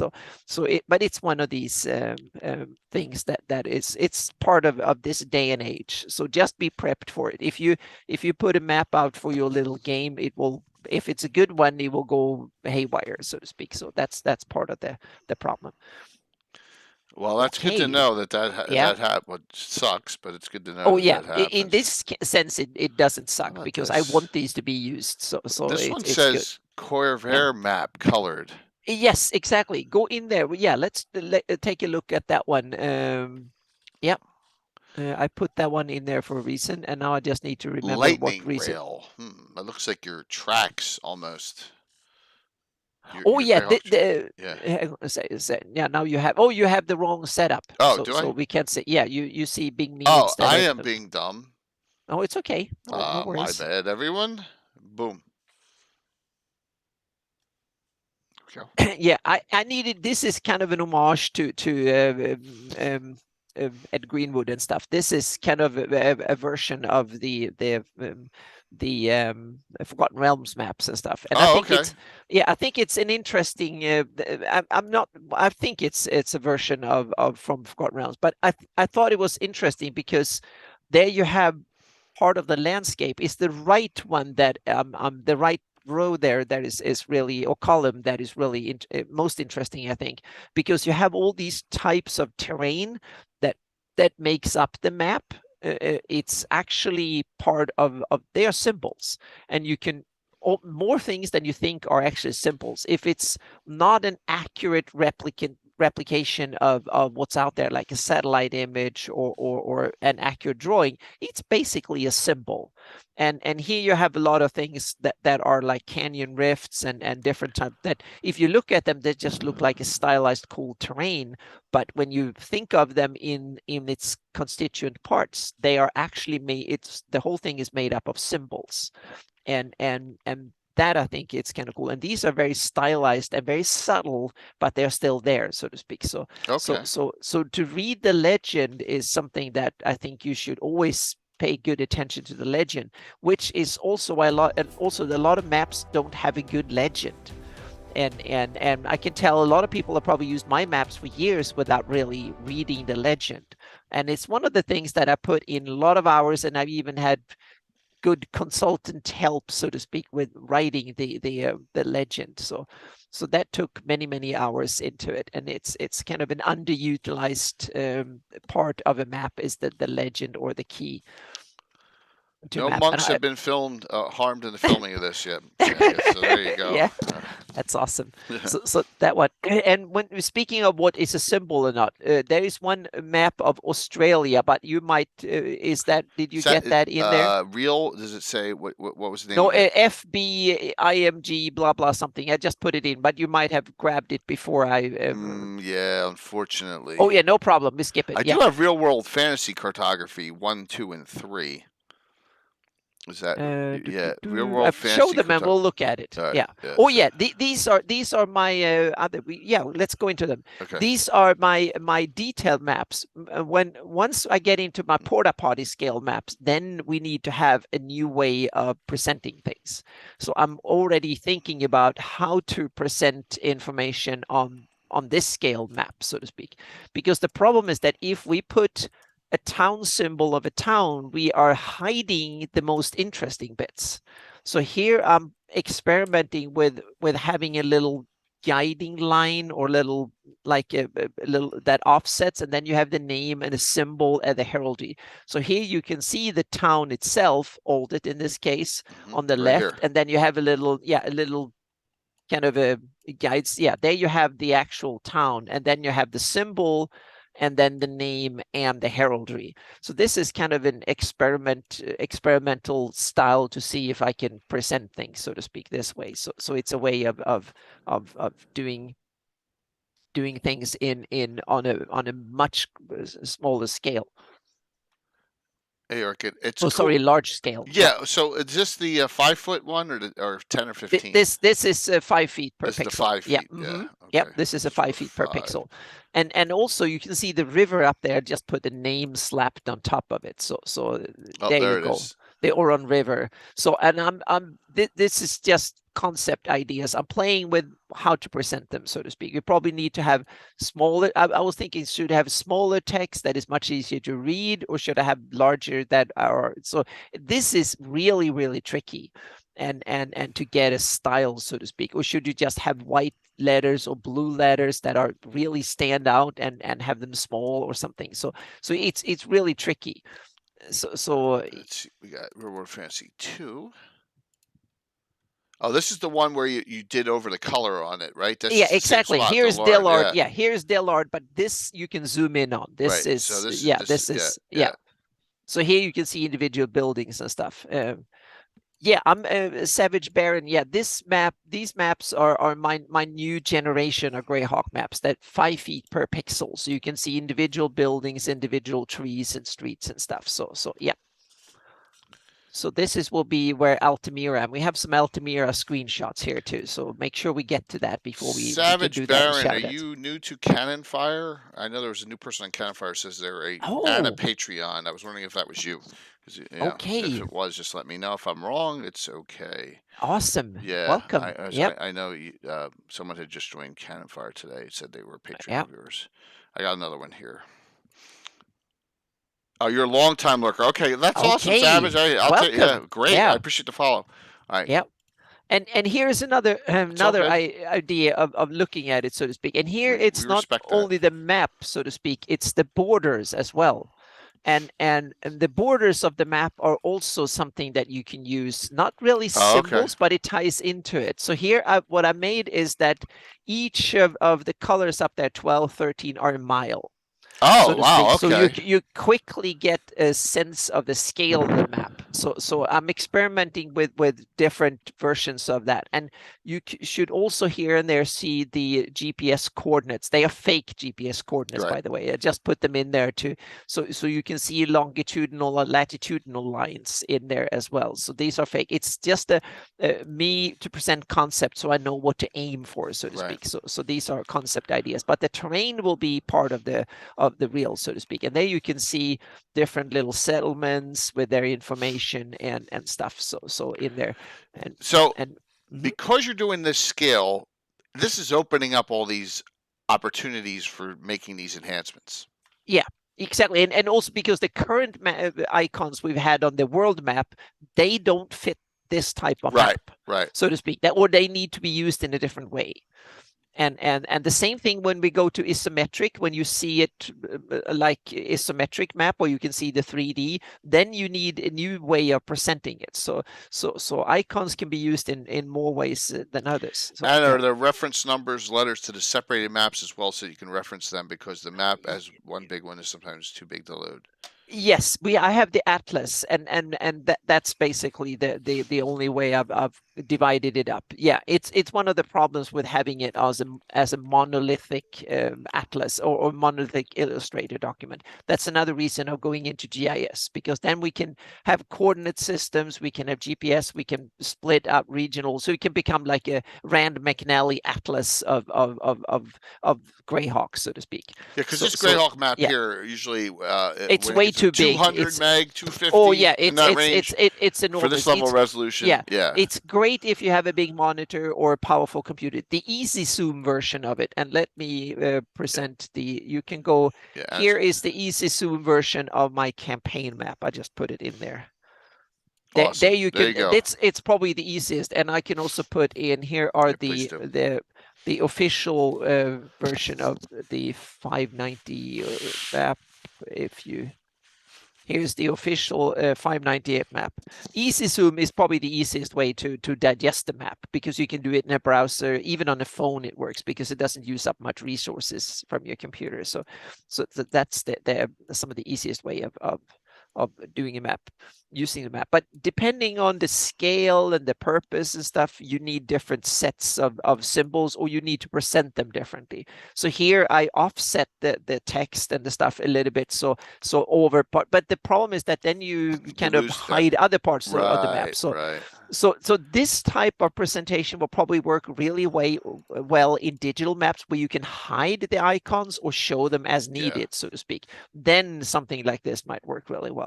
But also to have the sides like this with the cross-reference system, so you can quickly find things. You can get like a latitude, longitude reference where you can read, or you can have miles, squares, or hexes, or whatever you want, so to speak. So I'm working on presenting it. And there's one.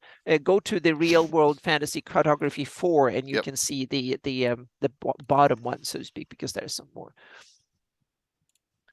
Here is if you look at the bottom there, this is my idea of presenting for campaign map. Here you can see a GPS coordinate system as well as a mile coordinate system. So I wanted to see, is it possible to have two coordinate system, meaning like a hex or mile square ones, and a GPS on top of it.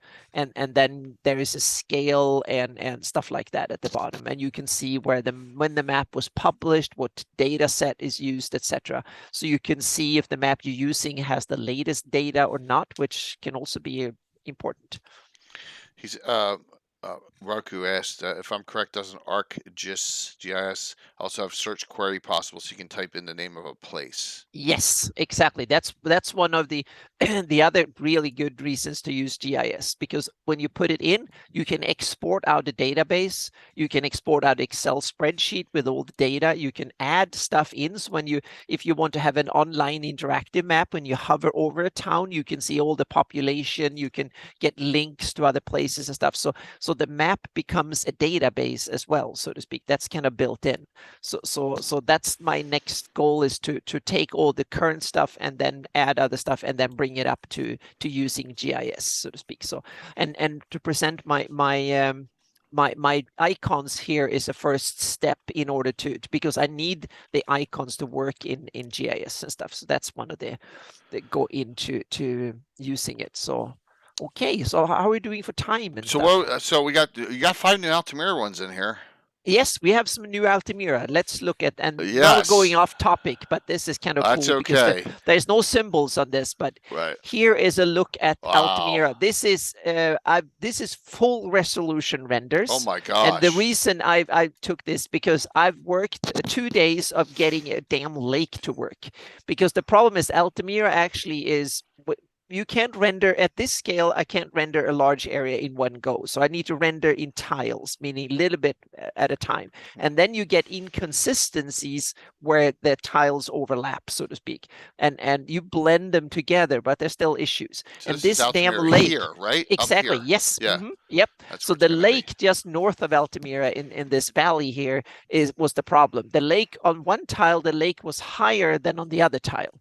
And that didn't work. So it was kind of blended weirdly, and I had to take it into World Machine, reprogram it, and hand stitch it together and get it to work, so to speak. So now we have I worked out. Now we have a terrain model that actually works. That is really cool. So yeah, I like this. I like the color change in the upper mountain lake here too, like a little the smaller one. That's interesting. And that color is, I only put the blue in. It's artificial blue that needs to be colored properly, and the borders need to be a little bit of beaches and stuff like that. So it's too hard of an edge right now, and so on. It's more like where is the flat surface area for water, so to speak. So there needs to be a road going along one of the shorelines and stuff like that. And there are no trees yet. Exactly, no trees yet, and the textures is way too wet down in the valley, because you can see down on the flat down near the sus forest near the Jewel, everything that is flat is now lake or marshland and covered in water. That's going to change. So they're going to be a proper river flowing through and stuff. But that's Photoshop editing that needs to be done. Are you blending erosion paths at the borders, or does WM handle the transition? That's awesome. We have an expert here. This is this is awesome. Yeah. So the blending erosion. Yeah. The tile in World Machine, you can set it to it. Basically, you work in with the whole thing. And then when you render it, World Machine takes each little bit and look at it separately and render it. And then afterwards, it takes all the data and then blends it over and smooths over. And it works on a lot of stuff. But when you have very accurate things like water surface, when you have a difference in a few feet, then it doesn't work. And then you get these kind of weird things where the water fades out and then fades in, and it ends up a little bit iffy. So World Machine does a really good job with the mountains and the general erosion and stuff. But as soon as you have these kind of hard things like, oh, I love it, Savage. It's awesome. We need to have you on the show or something. This is so cool. Because so the hard surfaces where you have a precise thing, that's when the tiling kind of fails a bit. And so what I need to do is I've taken the 4 tiles that are around Altamira and I put them together, and then I put them back in World Machine, and I've done World Machine and Photoshop editing of height maps and all sorts of stuff and masking to get this back in. And now it actually works. That lake is level and it has the right. And the cool thing is we have now created a dam. So there is like this, there is, if you zoom in on that, yeah, you can see it on all this one. Yeah, zoom in, there you go. You can actually see there is like that ridge. That can be a man-made, it could be a natural ridge, or you can have it as a man-enhanced ridge in order to create a dam. As long as I don't get any crazies that are going to try and break this and flood it, because I think this. No, the cool thing is, no, and that's the other thing. Exactly, Altamira City is higher than the. Yeah, so it would flow down. One. Yeah, so that way it will flow downhill. So it can actually be used as a defense purpose. If someone is trying to surround and go around Altamira and attack it from the easiest point where the terrain is level, you can actually wipe it down. Beavers. Yeah, that's funny, Katano. Yes, beavers, Bill Murray's coming. Oh. Oh my gosh! Awesome. Here's number 4 from this angle. Yeah, there you have a different angle, and you can see the elevation. What's up, Tim? Ever mysterious. Hello, Tim. Yep.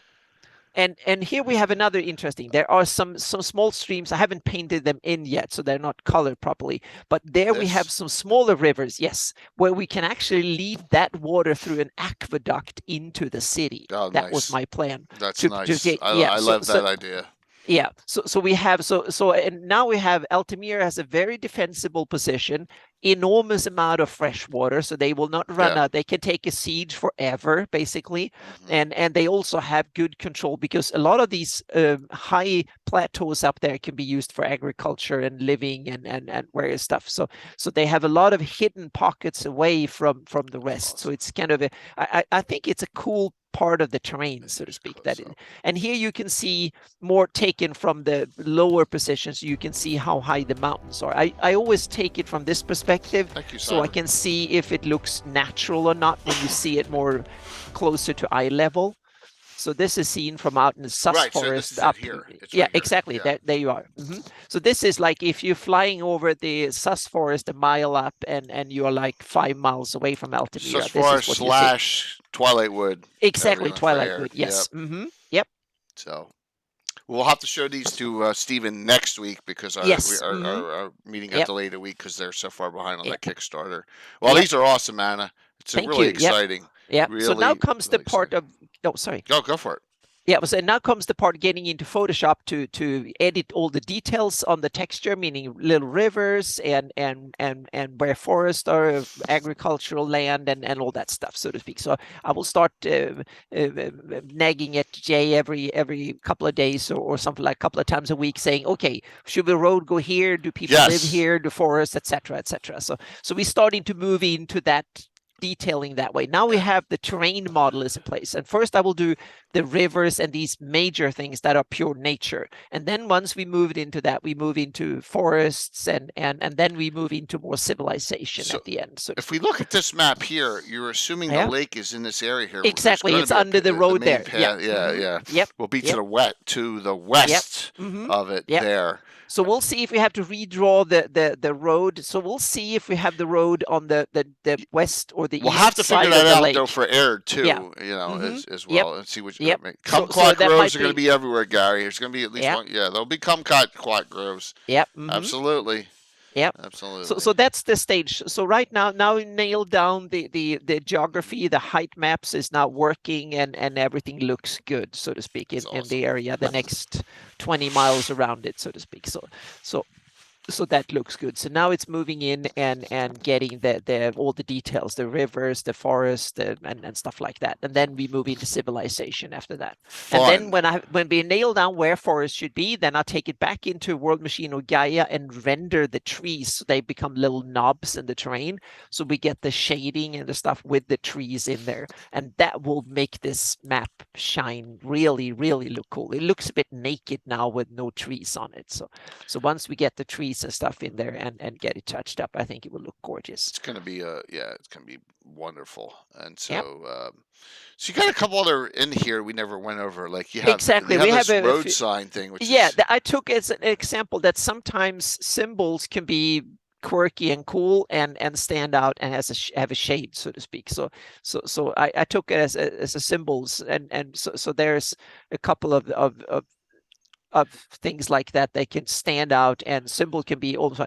And we have one that we should show, hex symbols. Yeah. And this ties into Inkscape and hexographer and stuff. We had Joe from Inkwell Ideas around, and because this is another tradition in fantasy cartography, is to have hex-based maps, where basically each hex has a color or an icon or both.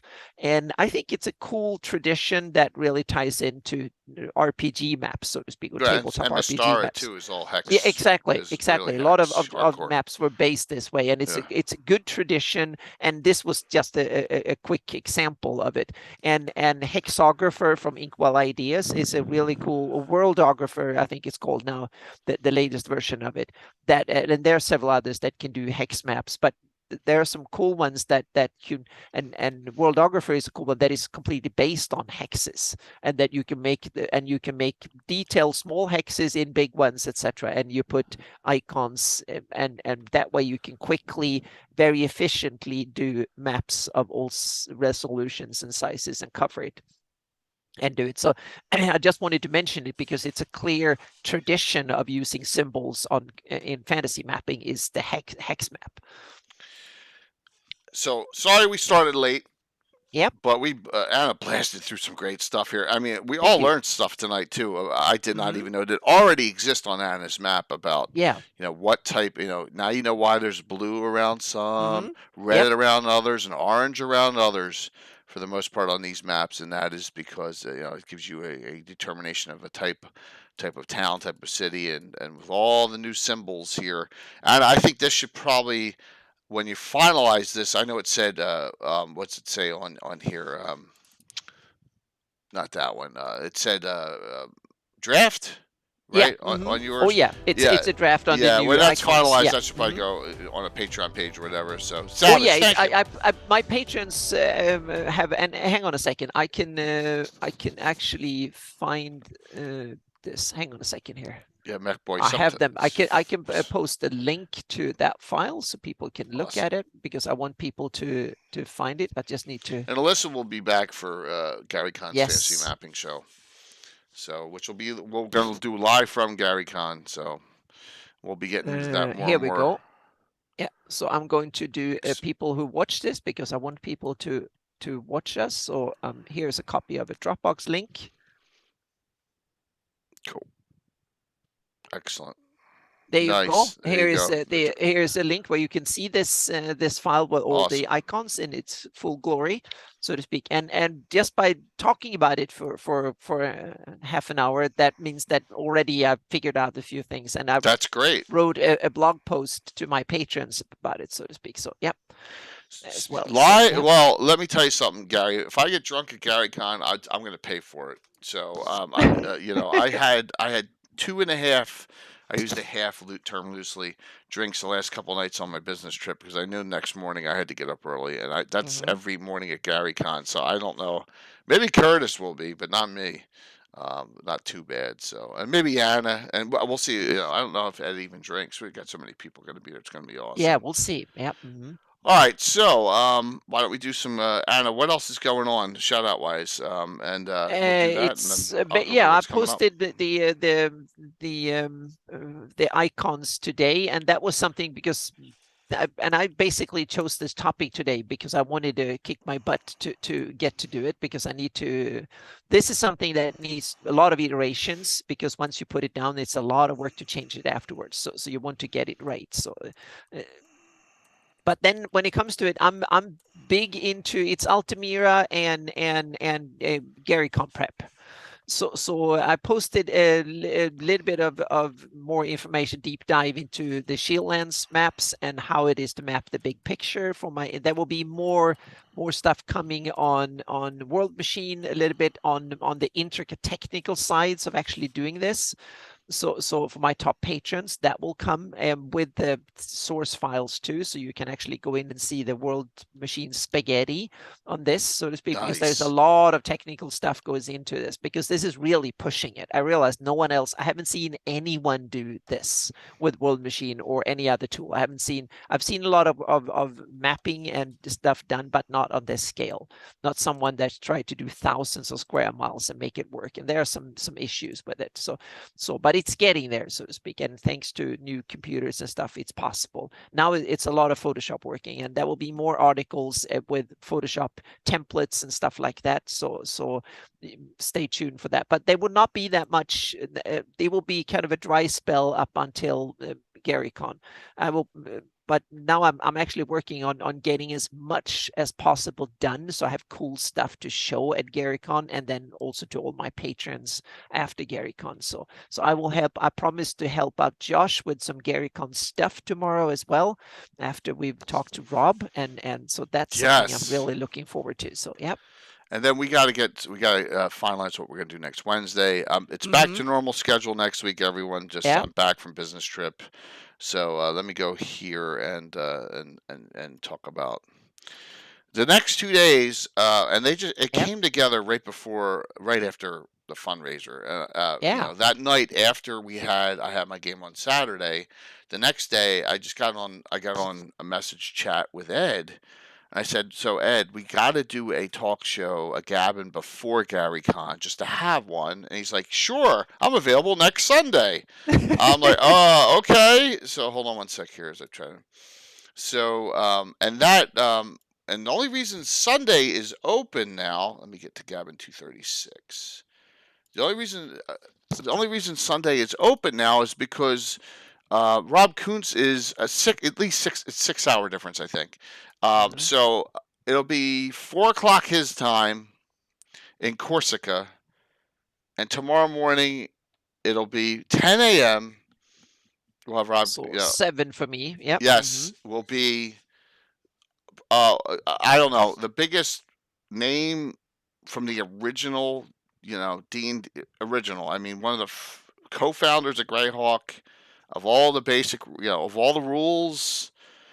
Mark Hassel, his character is so Robillard. I mean, it's just why I don't why doesn't Corsica? Why not? I don't know, Baker. I don't know. It's a nice place. It's a nice place. It's a Mediterranean islands. It's nice. Yeah, when we talked to him last week, he's like, "Yeah, I was out doing a little work in the yard." So yeah.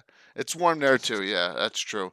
So Rob Kuntz live from Corsica, and we had a good connection last. Yeah, it worked. Week. Yep. Yeah. Now that I got the Twitch thing figured out with XSplit, we shouldn't have any issues. But I'll be on a little bit earlier to make sure and triple check on that. But yeah, don't install the new version. Yeah, no, we're staying with this. We're staying with this for the time being. So Rob Kuntz, that is tomorrow. Once again, 10 a.m. Eastern. Okay, so just note that wherever you are. From that, because that is a Saturday Gabbin, we'll have a bonus. That's the bonus Gabbin, but 237 is Ed. So, by the way, Alan Growley, that's kind of awesome. Yeah, Alan Growley will be on with us tomorrow morning. Anna, myself, Rob Kuntz, and Alan Grohe. But it'll be Anna, Ed, and me on Sunday nights. And I came up with this. I was like, so what do you want to talk about, Ed? He's like, I don't know. Let's talk about something legendary because we just did legends. And I said, okay, how about legendary personages and items so we can go either direction. And I can ask him what he thinks of the stupid Crook of Ral or stuff like that. That's a great question. That's awesome. Yep. You know, and you know, Ed's going to be bringing some lore, some new Greyhawk stuff he makes up on the, you know, published that I can give out to everyone, and that'll be normal time on the Gabbin, 7 o'clock Sunday night, and then next week it'll be back to Wednesday, Thursday, Sunday. I don't think I'll have any special events on Saturday. You never know. Who knows what's going to happen? But you know, we'll have a game next week, and Legends and Lore is probably going to be on location discussion. We had some ideas that might like High Folk to the Vesvi or exactly the that sounds really cool. I like the High Folk Vesvi kind of I think that's what we're going to go at. I think that will be a lot of fun. It's a cool, very interesting area. Absolutely. So that's what we will be doing more than likely there.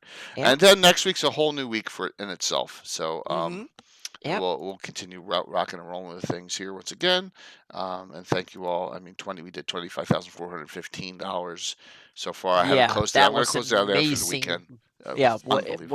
The whole community stepped up, and thank you, Jay, for running and putting it all together. And you really worked hard on getting it to. And I'm still giving out stuff. I'm only through like the top 5 or 6 people. Oh wow! So because I was away, so I think Wiley Hobbit, Josh. Celtic Boar are up soon. I will probably be contacting you tomorrow morning. I'm going to crash after this tonight, but let me just take a look at this real quick. I have the list here. I'm not going to show this on camera. Wiley, Josh, Celtic Boar, Canadian Ancient Gamer, DM Dave 221532, Scala Grimer, Troy, Keith Rogier, Odysseus, Dan Weirdo Wayne, Sir Timothy. But Sir Timothy said he was going to pass, but I don't know. Vamp Wickman, that's through a certain dollar amount in Obsidian Risk. And we get down, and so we're still in the hundreds of dollars range there, just so you know. I've gotten through the first 5. I've gotten through already. They're all done. Some of them are shipped already. All right. So, but thank you. I will be getting through to everyone, and it'll go down as far as I have gifts. So right now the cutoff is. Oh, great. What's left that's good? All right, so Troy probably won't get to you, but this is still here. Ooh, wow. 4 Elmores. Okay.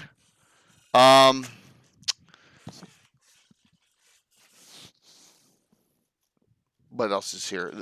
All the reprints in the first edition, collector's edition are here. All the Cave Geek art prints are still here. One of the Reaper Learn to Paint kits is still there. I mean, which Elmores? The only 2 that are gone are Aveline, the Life Giver, and the Companions of the Lance. So I still have. Here, we can just go here real quick. It's not going to kill us because we're not that late. 1 sec. No, it's okay. Wrong button of the night. Woohoo! We are not even late yet. Oh yeah, that's so true. So true. Let me go here. So we have the following Elmores still. We have the Crystal Shard. We have the Death of Sturm, 4 Women of Dragonlance, and Journey to the Gathering. I still have all those. Wow. Yeah, I still because so all those still are the 4 that I have. I mean, I can't believe Death of Sturm. That's one of my favorites there. Aveline the Life Giver and Companions of the Lance were taken. In the first 5. So, and we still have all sorts of other things too. I still haven't given out. I have that Goblin Tower all boxed up, ready to go. It's not painted, a 3D print. I got all the Kickstarter STLs, all the Infinite Dimension STLs, all the triple Titan dice sets. And I got all the Troller Game gift certificates. Lots and lots of stuff. So note. You'll have your choice of some good things. 1 double signed Horror in the Hools, all sorts of stuff. 4 Ravensrook books. It goes on and on and on. Like I said, it's going to take me weeks or so. A signed photo of Curtis. Well, if you're coming to GaryCon, like I heard, Troy, you can just take a picture of him and have him sign it right there. Mm-hmm. Yep. lots of stuff. So I'll be getting in contact with you. Like I said, tomorrow morning will be Celtic, Boar, and a couple other people. So all right. Let's do the giveaway here. 2 of these. Oh, this funny. How that's funny. I will need your email because Frog Guy has a new site, and the way gift certificate works, they need email addresses. So, but that's it. All I need your email address. I'll send it to Michael Zudrak, and he'll take care of it. All right. So it's exclamation point drawing, and you probably want to follow first Twitchy DM before you do that, so you have a shot at winning. So yeah, exclamation point drawing, but you should follow the stream first. There you go. And please hold that. We're one away from 9,800 now. There you go. Look at that. All right. Awesome. Excellent. I'm going to close this out in 10 seconds, and then we'll do that, and then we're going to raid into someone. Thanks a lot for patience as I figured out the technical mess that is always the wonders of streaming. So, beware the man bearing gifts. Yes, I am. I am the evil man bearing gifts. Here we go. 2 winners. Thank you. JR. Yep. JR number 1. Gotcha, JR. I think I have your email, but just whisper to me real so I don't have to scroll through everything, please. Twitch Whisper's fine. Second winner. And then sit tight. We'll raid into the Mandy. She's on and cool. is part of. No, you know what? We're going to raid into Atomic Peanut Butter Group, and the reason we're going to raid into them is because Will's playing in that game. It's a Dragonlance game. Who cares? So that used to be Will's channel. They changed the name of it. Let's go into them. So here's the second winner. Megalon, who I just shipped a Reaper Learn to Paint kit. Yes. Cool. So Megalon, I don't know. Do I have your email? Okay, there's yours. And so Megalon was a top 5 contributor to the fundraiser, and we say thank you very much. I'm looking here if I have your email. Walt, Walt, email me, whisper me your email, please, in that chat, so I can get that sent to Michael tonight, please. So Anna, thank you. Great show. Oh, thank you. Thanks for the patience on my whatever. Oh, was no going problem. On in my that was crap, no problem. So. It was a good show, so to speak. We didn't have any special guest waiting or someone like that whose time was really valuable, so to speak. So yeah. Once in a life, I don't know if we'll ever have Rob back on, Kuntz. So yeah, that. Yep. Tomorrow's a big interview. So. Yeah, Roman's a little late. It's good to see you, though. So we're going to raid into Atomic Peanut Butter Group, and then we're going to go see you tomorrow morning, 10 a.m., Rob Kuntz. Everyone have a good night. Yeah, thank you, everyone, for stopping by. Boom. No crashes either. Yeah, it's definitely that version. Yep. Yeah, everything worked great once you got it up and running. Yeah. Once I switched to the older version, it was smooth as silk. It's like, why update it? Oh, I'm at Twitchy. Thank you. I'm at 9,800. So someone else followed in that meantime too. Thank you. Hit the 9,800 mark. Setting the rate up.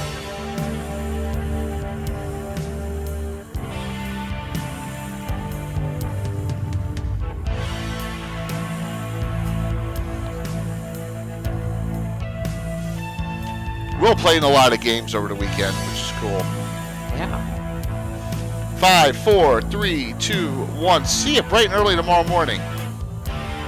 Awesome.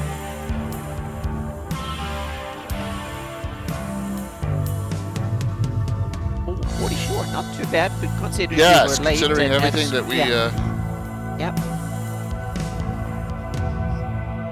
And this was also a